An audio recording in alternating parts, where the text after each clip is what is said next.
საღამოშვიდობის ზურფასო ტელემაყურებლებო, ტელეპლუსის ერთგულო მაყურებლებო, მე კონსტანტინე ჯაფარიძე გახლავართ ამ გადაცემის ავტორი და წამყვანი. ეს არის გადაცემა ანალიზის დრო. დღეს ორშაბათია, საღამოს 8 საათი. დღეს ჩვენთან სტუმრად გვყავს ძალიან საინტერესო ადამიანი, პოლიტიკოსი, პარტია საქართველოს ხელმძღვანელი, ეს გახლავთ ბატონი გიორგი ლილუაშვილი. მოგესალმებით საღამოშვიდობის და მადლობა სტუდიაში მობრძანებისა და გადაცემაში მონაწილეობისთვის. მოგესალმებით, მივესალმები საზოგადოებას, ულოცავ შობა ახალ წელს, ბედნიერი წელი დამდგარიყოს ჩვენი ქვეყნისათვის და თითოეული ქართველისათვის. ბატონო გიორგი, ასევე მინდა ანალოგიურად მეც პასუხი მოგცეთ და მეც გილოცავთ შობას ახალ წელს. ძველი ახალი წელიც რამოდენიმე დღეში დადგება. ძველი ახალი წელი ახლა მოდის, ანუ ნამდვილი ახალი წელი. ნამდვილი ახალი წელი, კი ბატონო და გილოცავთ ბრძოლას დაგასწროთ ღმერთმა თქვენ საყვარელ ოჯახთან და საყვარელ ადამიანებთან ერთად. სრულიად საქართველოს მიულოცოთ და სრულიად საქართველო იყოს ბედნიერი, წარმატებული, მშვიდობიანი და რა ვიცი. ყველაფერი კარგი, გამწყინებული საქართველო იყოს. გაერთიანებული, გამწყინდება, გაერთიანებულიც იქნება. მართალი ბრძანებით. ბატონო გიორგი, დღეს რაზე მოგიწვიეთ, რა თემაზე მოგიწვიეთ სასაუბროთ? ეს არის თქვენ რამოდენიმე დღის წინ გამოვაქვეყნეთ ვიდეო, სადაც საუბრობდით იმის შესახებ, რომ CSKA-ს ანგარიშები არის, ასე ვთქვათ, დაყადაღებული. არა მარტო ანგარიშები, არამედ სრულად დავაყადაღეთ ცენტრალური საარჩევნო კომისიის ქონება. და თქვენი პასუხიდან გამომდინარე, მინდა პირველივე შეკითხვა დაგისვათ, თუ მზად ხართ სასაუბროთ? რა თქმა უნდა, და როგორც ხედავს, აუთებიც გაქვთ წამოღებული. კი, წამოვიდეთ. ეს არის საჯარო რეჟიმში შეტანილი განცხადება, რომელთაც ჩვენ მოვითხოვეთ ყადაღის დადება და შესაბამისად სანამ ეს განხილვა არ დამთავრდება, ყადაღი ექნება დადებული ცენტრალურ საარჩევნო კომისიას. საფუძველი გაინტერესებთ ალბათ. რა თქმა უნდა. რამ გამოიწვია ეს ყველაფერი. ჩვენ სასამართლო თავებს ვაწარმოებდით ცენტრალურ საარჩევნო კომისიასთან საარჩევნო პერიოდში 2024 წლის და მოვიგეთ ერთ-ერთი სასამართლო პროცესი, სადაც სასამართლომ დააკისრა ცენტრალურ საარჩევნო კომისიას ფინანსური ვალდებულება ჩვენი პარტიისადმი. თანხაც და გაინტერესებთ ალბათ 100 ლარზეა საუბარი. ანუ ბაჟის გადასახადი, რომელიც ჩვენ გადავიხადეთ მაგ პერიოდში, ის დააკისრა ცენტრალურ საარჩევნო კომისიას და მოთხოვა, რომ გადაუხადეთ პოლიტიკურ ორგანიზაციას ეს 100 ლარი. ამ ხნის განმავლობაში ჩვენ არაერთხელ მივწერეთ ცენტრალურ საარჩევნო კომისიას, მაგრამ ცენტრალურმა საარჩევნო კომისიამ არ გადაიხადა ეს 100 ლარი, არ აღასრულა სასამართლოს გადაწყვეტილება და შესაბამისად წლის ბოლოს იძულებული გავხდით აგვიღო საახსრულებლო ფურცელი, მიგვემართა აღსრულებისთვის და აღსრულებაში როგორც კი შედის მსგავსი განცხადება და ფინანსური დავასთან არის საუბარი, იქედება ანგარიშებს ყადაღა. ანუ ცენტრალურ საარჩევნო კომისიის ანგარიშებსაც დაედო ყადაღა და პარალელურ რეჟიმში ჩვენ მოვითხოვეთ ცენტრალური საარჩევნო კომისიის სრული ქონების დაყადაღება, სანამ არ გადაიხდიან ისინი ამ 100 ლარს. ანუ საზოგადოებას, როდესაც მე ეს განცხადება გავაკეთე, ვიღაც სუბიექტებმა განაცხადეს, რომ ამათო ფული უნდათო და ფული გვინდა რა თქმა უნდა, ის ჩვენი 100 ლარი, რომელიც ერთი საარჩევნო დავებზე ბაჟის გადახდა საერთოდ უნდა იყოს განთავისუფლებული პარტიები, იმიტომ რომ ეს ზღუდავს გასაჩივრების პროცესს და სხვათა შორის სტრასბურგის სასამართლოს აქ მიღებული გადაწყვეტილება, სადაც არის მითითებული, რომ ბაჟის გადაუხდელობა არ უნდა იყოს შემაფერხებელი სასამართლოსთვის, რომ განიხილოს სასამართლო ესა თუ ის სარჩელი.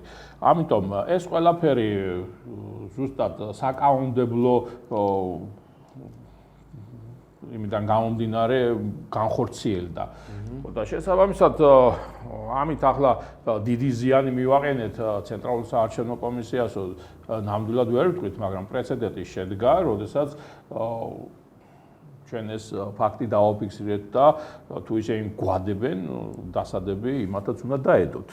და შესაბამისად მოხდა ეს წინა საახალწლო პერიოდში და წინა საახალწლო საჩუქარი. კი, საახალწლო საჩუქარი რაც დაიმსახურეს ის დავადეთ და ამჩენი ახლა მოსახლეობა როგორ გაიგებს ამ საკითხს არაერთ აზროვანი იყო ამასთან დაკავშირებით ზოგი იმას მეუბნებოდა რომ მოსამართლემ სწორი გადაწყვეტილება მიიღო მაგრამ სწორი გადაწყვეტილება მოსამართლემ არ მიიღო ამ შემთხვევაში მე ამ საკითხსაც მინდა შევეხო თუ რა სასამართლო დავა იყო ანუ ჩვენი კანდიდატი ერთ-ერთი ჩახსნეს არჩევნებიდან იმის გამო რომ სხვა პარტიის საბუთებში ეწერა რომ ის იყო სხვა პარტიის წევრი ჩვენ ეს ასე რომ ვთქვათ ავტომატურად საბუთების გადანაწილების დროს მოხდა შეცდომა და გადავიტანეთ ავტომატურად წინა არჩევნების პერიოდში რაც იყო დოკუმენტები დაფიქსირებული. კანონმდებლობით სხვა პოლიტიკური ორგანიზაციის წარმომადგენელი პარტიულ სიებში კენჭს ვერ იყრის. ეს კანონითაა და 2024 წელშიც ასე იყო და 2025 წელშიც ასე იყო ეს კანონში მითითებული. მაგრამ, როდესაც ჩვენ ეს დავა დავიწყეთ, რატომღაც ცენტრალურმა საარჩევნო კომისიამ პირველ ინსტანციაში წაგვაგებინეს სასამართლო პირდაპირ მინდა გითხრათ, წაგვაგებინეს მეორე შეკვეთილი იყო თქვენი აზრით სასამართლოს წაგება. წაგებაც და მოგებაც. იმიტომ რომ თვითონ აღმოჩნდნენ აბსურდულ მდგომარეობაში თქვენ კარგად მოგეხსენებათ ქართული ოცნების პარტიულ სიაში რამდენიმე პოლიტიკური ორგანიზაცია იყო წარმოდგენილი, მათ შორის სოზარ სუბარიც, ერთ-ერთი პარტიის თავმჯდომარე არის დღესაც. და 2024 წელს სოზარ სუბარმა, დღევანდელმა ეგრეთ წოდებულმა პრეზიდენტმა ყაველაშვილმაც სხვა პარტიის წარმომადგენლები იყვნენ, ხალხის ძალის წარმომადგენლები იყვნენ, კენჭი იყარეს ქართული ოცნების პარტიული სიით და თუ მაგ შემთხვევაში მოხდა რომ აი იქ არის ხოლმე, როდესაც ფიქტიურ გარიგებას უძახიან ამას, როდესაც აი უცბად ჩაატარეს ყრილობა, ვითომ გამოვიდნენ, არ იყვნენ ესენი არც იმ პარტიის წევრები და მე როგორც კი გავიდნენ პარლამენტში, მე ისევ ამ პარტიის თავმჯდომარედ ისევ ჩაატარეს ყრილობა, ისე ესაა ფიქტიური გარიგება, რაც კანონით დასჯადი უნდა იყოს და დასჯადი არის ბევრ შემთხვევაში და ბათილობას იწვევს ამ ყველაფრისას და აქედან გამომდინარე ზუსტად აი ამ აბსურდულ საკითხებში გაიხვა ცენტრალური საარჩევნო კომისია.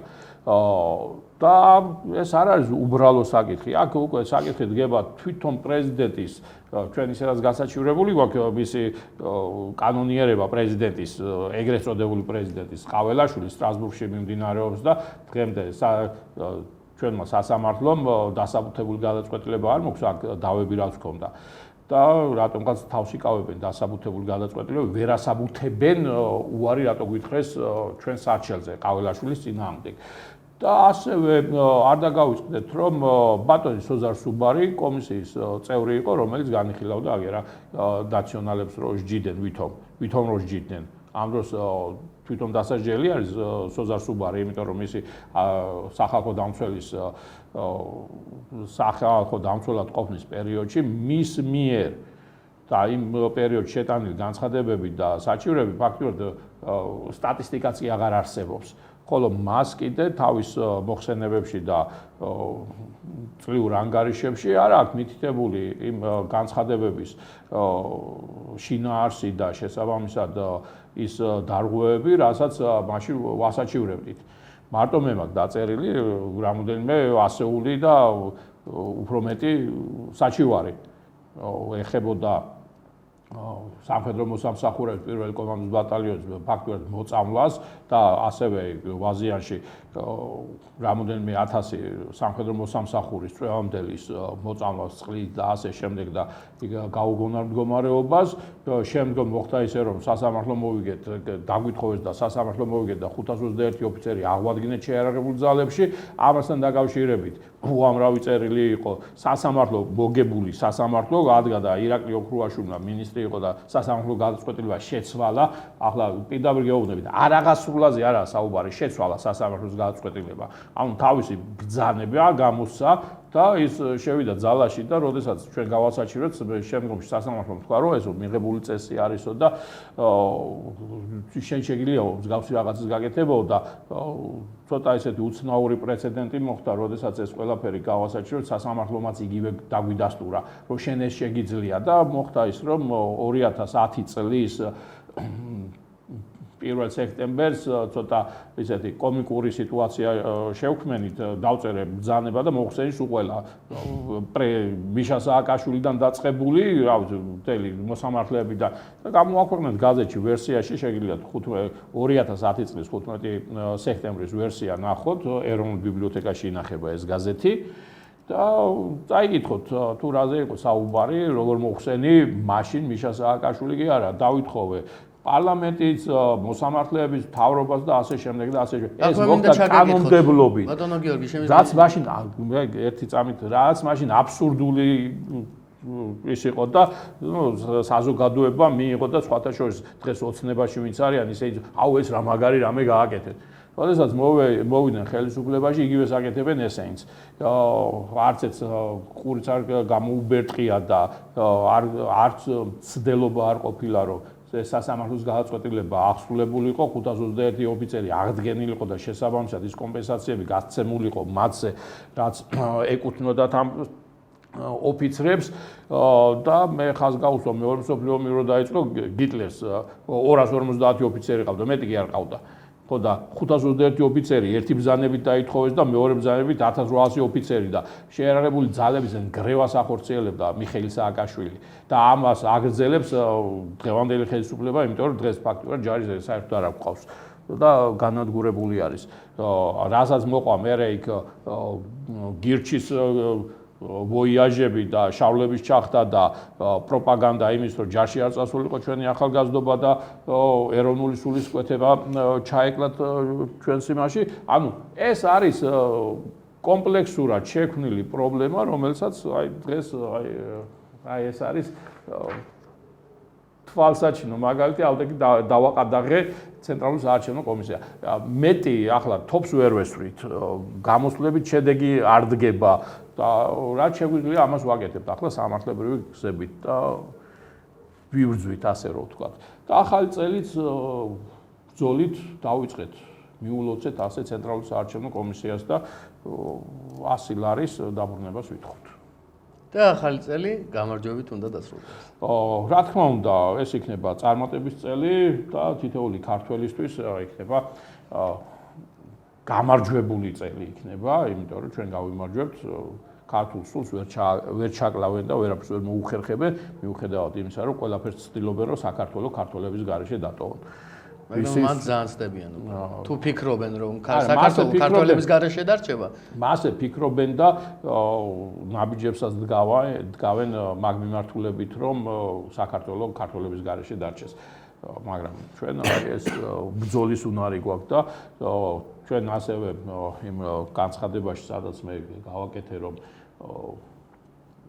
დავაყადაღეთ, აი განცხადებაც გავაკეთე, რომ ქართველები უკვე თვით ორგანიზება უნდა დაიწყონ რაიონებში და თვით დაორგანიზონ გარკვეული ჯგუფები, რომლებიც შემდგომში ერთიან ასე რომ ვთქვა, ცენტრალიზირებულად მოხდება მერაბ კოსტავას ეზოში შტაბის ჩამოყალიბება და შემდგომ ვიბრძოლებთ ისევ და ისევ ერთიანი მუხტით იმისათვის, რომ ჩვენი სამშობლო საქართველოს დავიბრუნოთ ქართველებმა.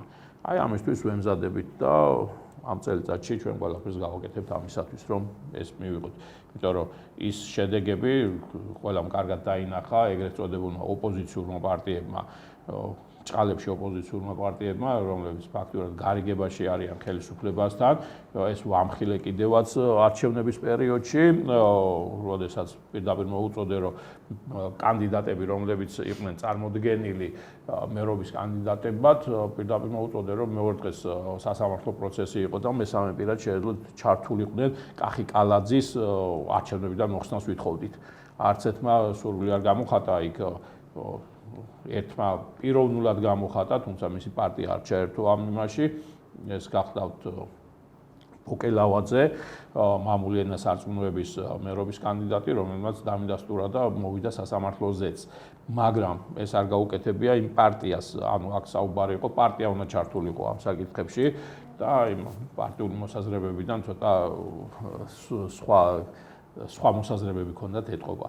ამიტომ ბრძოლა გრძელდება, ეს არ იქნება პარტიული ბრძოლა, ეს იქნება სრულიად საქართველოს, ასე რომ ვთქვათ,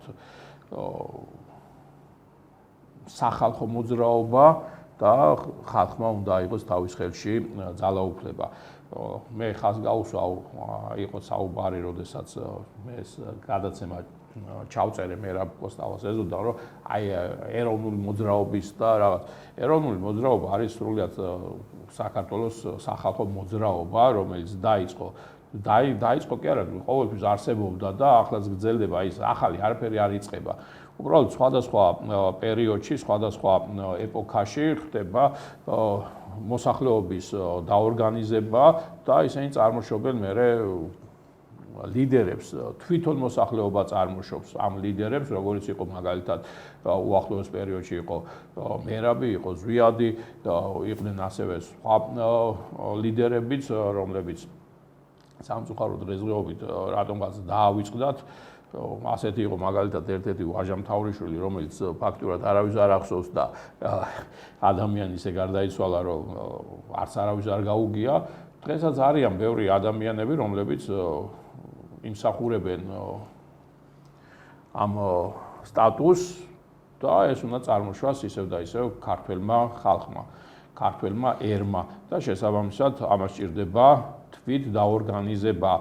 თუ ჩვენ არ მოახერხეთ და არ მოახდინეთ თვით ორგანიზება, რაიონების მიხედვით, უბნების მიხედვით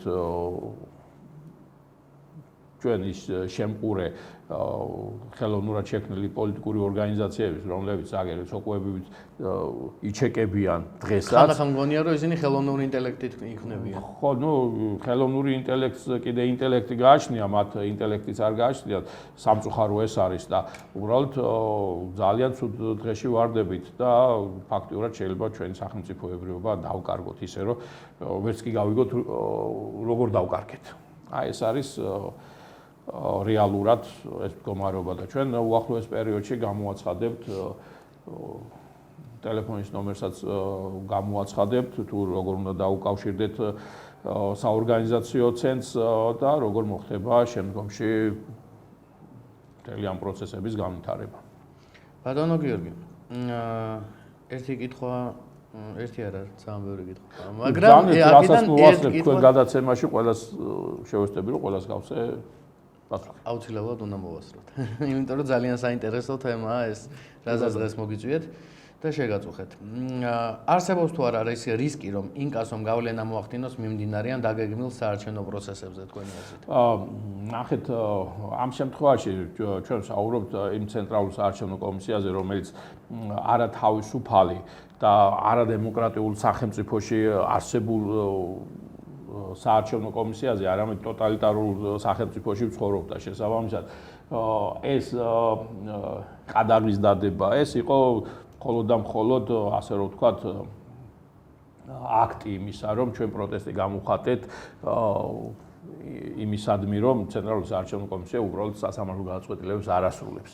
ეს არის თუ არა არანაირი ახლა წარმოიდგინეთ ცენტრალური საარჩევნო კომისიის თავმჯდომარეს აქ 35,000 ლარი ხელფასი და ახლა კიდე გაეზარდათ. მასეთი მაღალი ხელფასები აქვს და მათთვის ახლა ერთი თვით ხელფასი არ გაიცეს, არაფერს არ წარმოადგენს, იმ ხელა ანგარიშებზე დაგროვილი თანხები აქვს და შესაბამისად ეს ისევ და ისევ პოლიტიკური აქტი იყო, პოლიტიკური აქტი და პროტესტი იმის მიმართ, რომ ცენტრალური საარჩევნო კომისია ხაზს უსვავს არ ასრულებს სასამართლოს გადაწყვეტილებებს.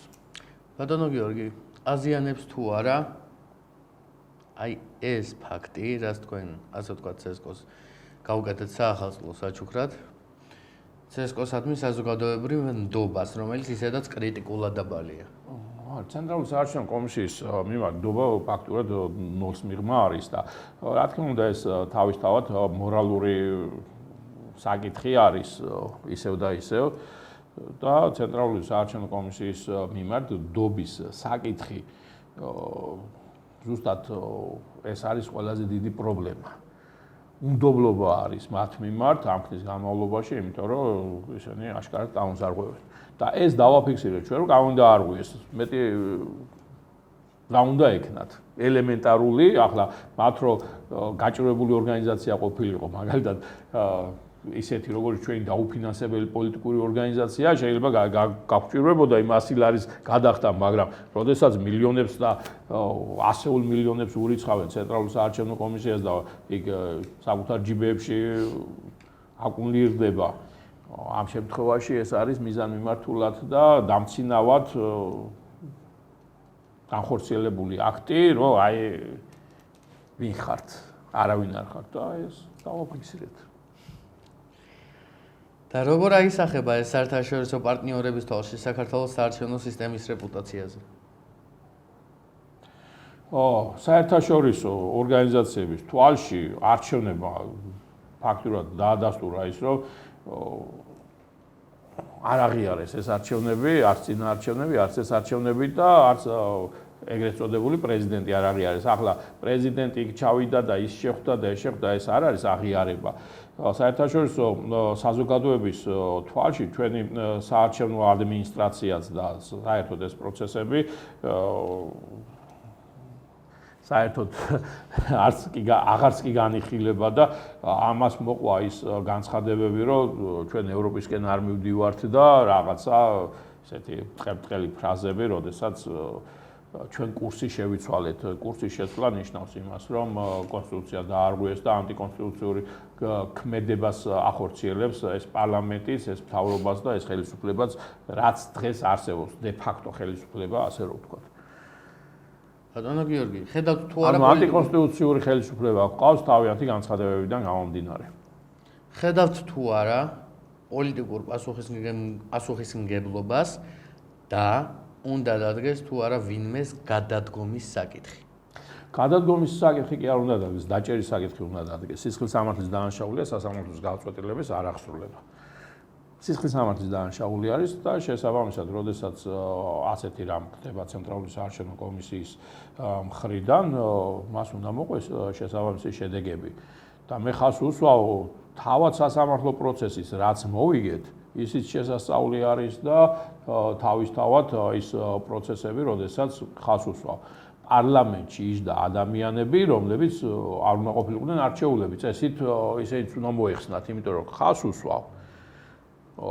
ეგრეთ წოდებული პრეზიდენტი ყაველაშვილი და კიდე სხვაებიც და სოზარ სუბარიც საერთოდ პარტიის თავმჯდომარე იყო.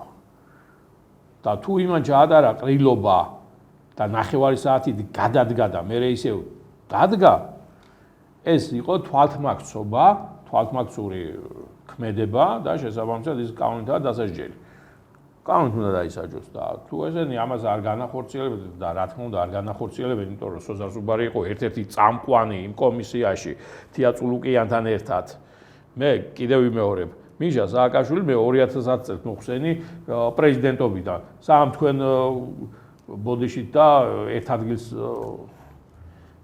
არ მინდა ახლა ამ საახალწლოდ საზოგადოება რასაც უკეთებდით და შესაბამისად აქედან გამომდინარე ის რომ მე მიშა სააკაშვილის ვიცავდა ნაციონალურ მოძრაობას ეს აბსურდი არის მაგრამ მე ხას უსვავ თქვენ იყავით ის ადამიანები რომლებიც ხელსაფარებდნენ მიშა სააკაშვილის თეატრულუკიანი სტრასბურგში იყო და მე აქედან სტრასბურგში რო გავაგზავნე საჩივარი თეატრულუკიანმა მიიღო იქ მდივანი იყო მაგრამ საქმე ის იყო, როდესაც იუსტიციის მინისტრად დანიშნეს 2000-ზე მეტი სამხედრო საქმე სტრასბურგის სასამართლოდან გამოათხოვიეს ამათ, ჩვენ მივხედავთ აქ და ჩვენ დავიწყებთ ამ იმასთან დაკავშირებით ძიებასვე, მაგრამ ნუ რაც უკაცრავად. ამ საქმეებში იყო თავის დროზე ჩართული ირაკლის ესიაშვილიც, შალვა თადუმაძეც და მერე უცბად, როდესაც თანამდებობებზე დაждდნენ, უცბად აორთქლდნენ ეს ადამიანები და არანაირი სურვილი აღარ გამოთქვეს, რომ ეს დაჩაგრული ოფიცრები რეალურად ვინც დაიჩაგრა და პრობლემები შეუქმნეს, მათი აღდგენა მომხდარიყო შეიარაღებულ ძალებში და შესაბამისი კომპენსაციები გაცემულიყო. მე ხას უსვავ 521 ოფიცერი, 521 ოფიცერი პატარა ძალა არ არის. თან ყველა ასაკის, ყველა თანამდებობის უმცროსი ლეიტენანტიდან დამთავრებული პოლკოვნიკის ჩათვლით. ახლა იქ ზოგიერთთან შეიძლება ვიღაცებმა გარიგებები მოახდინეს და გარიგებების მეშვეობით თავიდან დანიშნეს ეს ხალხი, მაგრამ ჩვენ ვსაუბრობთ აღდგენაზე, რაც არ განხორციელებულა. აგერ ვარ მაგალითი და ბევრი კიდე შეეწირა ამ დავებს და ამ ბრძოლას. არჩევნებზე და უსაფრთხოებაზე გადავიდეთ. ბოლო თემა შევეხოთ, ჯობია. და ამ ბოლო თემის პირველი კითხვა არის თუ არა გარანტია რომ არჩევნების დროს CSKO-ს ექნება სრული ფინანსური და ტექნიკური რესურსი? არა, CSKO-ს ახლაც ჰქონდა ფინანსური რესურსიც ჰქონდა და ტექნიკურიც. აქ არის მორალური რესურსი თუ ექნა იმას და მორალურად თუ იქნება გამართული თუ არა, ფულიც აქვს იმას და ქონებაც აქვს. აქ მაგის პრობლემა არ ქონია ჩვენ.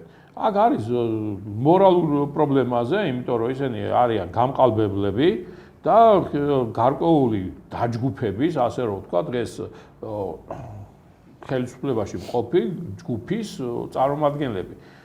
ცენტრალური საარჩევნო კომისია უნდა იცავდეს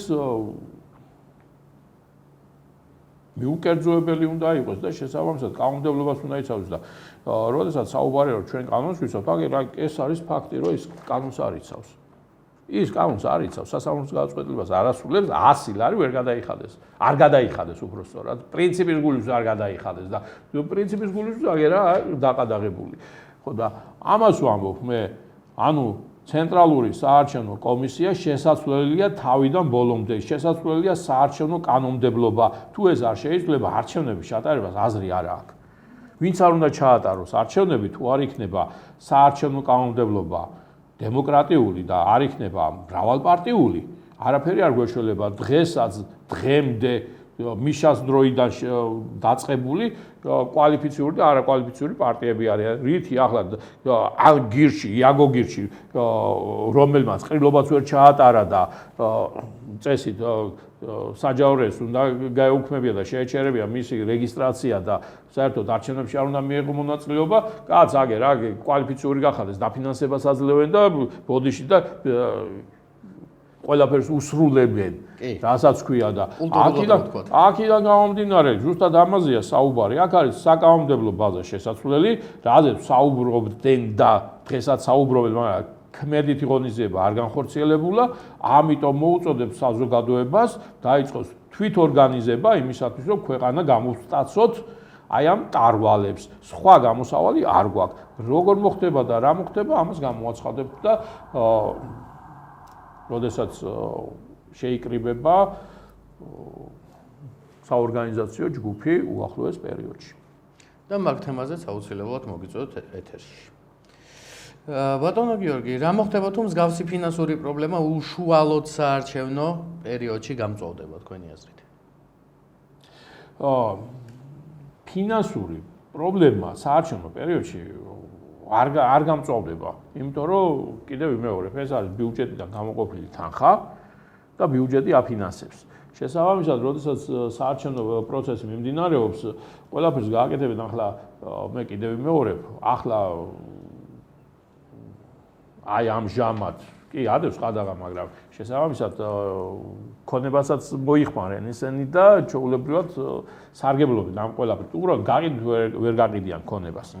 ამაზე არის საუბარი. რაც შეეხება ანგარიშებს, ანგარიშთან დაკავშირებით საახსრულებლო ბიუროს კომპეტენციაში არის ეს საკითხი და შესაბამისად საახსრულებლომ უნდა მიხედოს ამ საკითხს და იძულების წესით უნდა ამოიღოს ის თანხა. იძულების წესი ის არის, რომ ყადაღას ადებს და აიძულებს შესაბამის ორგანიზაციას გადაიხადოს ის თანხა. თუ არა და არ დაურიგდება ხელფასები. იმუშავებენ უხელფასოდ და საქართველოში ეს ჩვეულებრივი წესი არის, უხელფასოდ ამუშავებენ მთელ ქვეყანას და ისევე იმუშავებენ ის CSKO-ს წარმომადგენლები, იმიტომ რომ დაჩვეულები არიან ამას.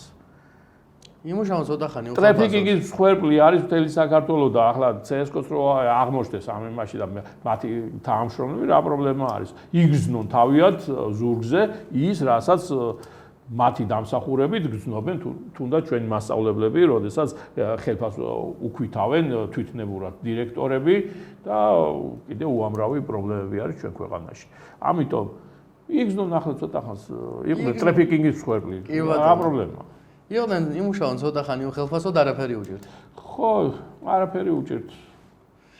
ბატონო გიორგი. შეიძლება თუ არა ამან გახსნას გზა არჩევნების ლეგიტიმურობის კითხვის ნიშნის ქვეშ დაყენებისთვის. არა, არჩევნების ლეგიტიმურობა ისედაც კითხვის ქვეშ დგას, იმიტომ რომ სამართლებრივად კიდევ ვიმეორებ, რომ ეს არის პუჩისტური ხელისუფლებების მიერ წარმოებული არჩევნები. ანუ ქვეყანაში, როდესაც 90-იან წლებში მოხდა სამხედრო გადატრიალება, მას შემდეგ ყველა არჩევნები არის უკანონო. საერთაშორისო სამართლის მიხედვით. უბრალოდ აქ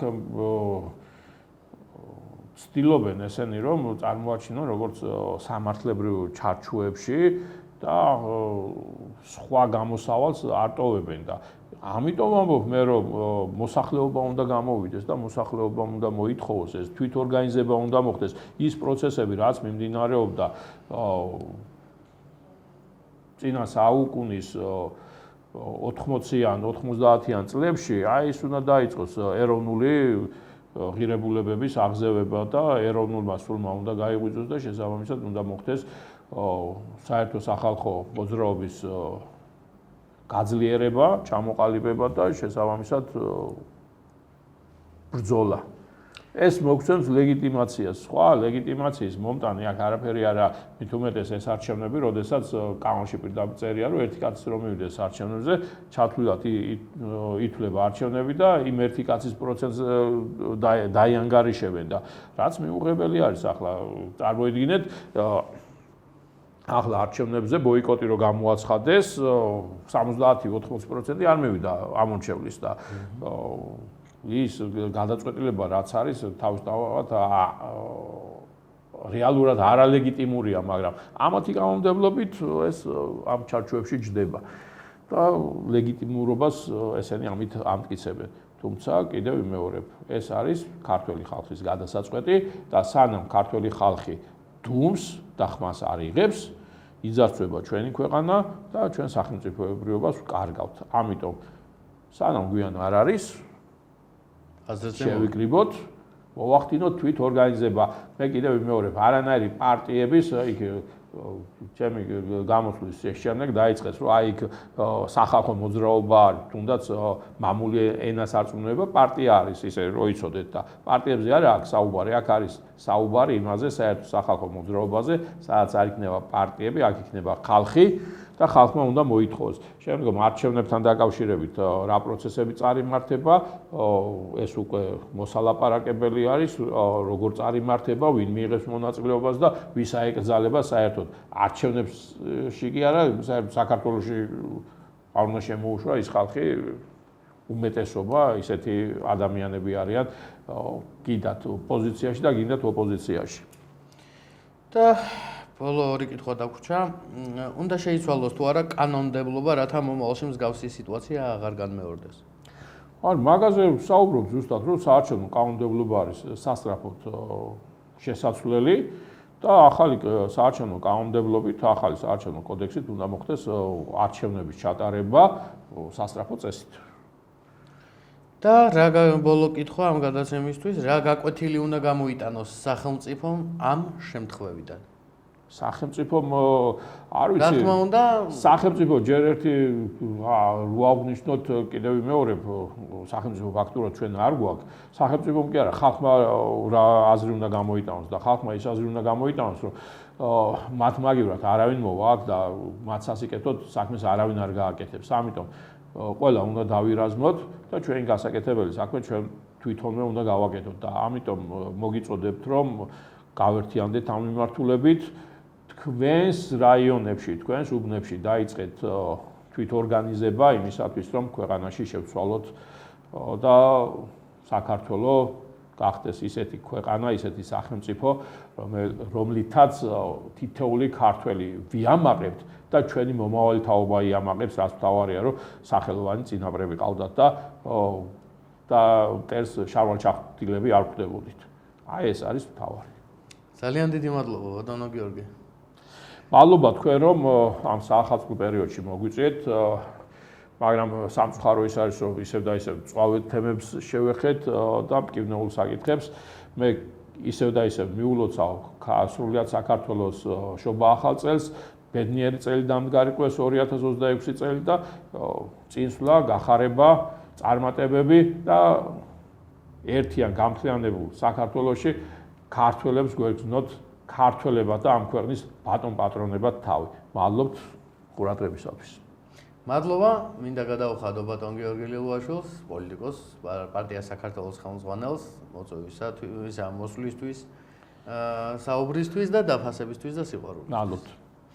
მე კონსტანტინე ჯაფარიძე გახლით, TV+-ის ჟურნალისტი, გადაცემით ანალიზის დრო, დღეს ორშაბათი იყო, საღამოს 8 საათი და შევხვდებით ზეგ 4 შაბათს საღამოს 8 საათზე, ისევ და ისევ უკვე ახლა კიდევ უფრო სხვა სტუმართან ერთად. ძალიან დიდი მადლობა მოსმენისთვის, ყურებისთვის და მადლობა რომ ხართ TV+-ის ერთგული მაყურებელი. მე თქვენი მონამორჩილი კონსტანტინე ჯაფარიძე გახლით, შეგახსენებთ. ჩემთან ერთად იყო თქვენი მონამორჩილი ბატონი გიორგი ლილუაშვილი. ვისაუბრეთ საინტერესო თემაზე, თუ როგორ მიულოცეთ ახალი წელი CSKA-ს და მადლობა ყურადღებისთვის. შევხვდებით ზეგ 4 შაბათს 8 საათზე დროებით.